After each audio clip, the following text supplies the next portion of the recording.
this video, we're going to show you how to replace the windshield washer reservoir on your Toyota Tacoma. This will be located on the passenger side of the engine bay. Let's get started. Using a 10mm socket, remove the two bolts for the windshield washer reservoir.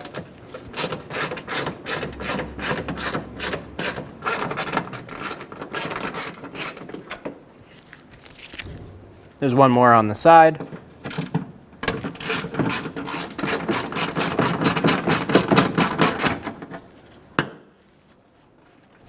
Remove the bolts. Twist the reservoir slightly, and we're going to remove the connector. There's going to be a push button on my pointer finger.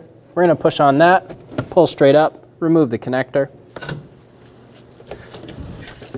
Once that's out, we can pull the reservoir up. As we pull it up, we're going to pop the hose out of the bracket. Remove the hose from the old washer assembly. Install it onto the new one.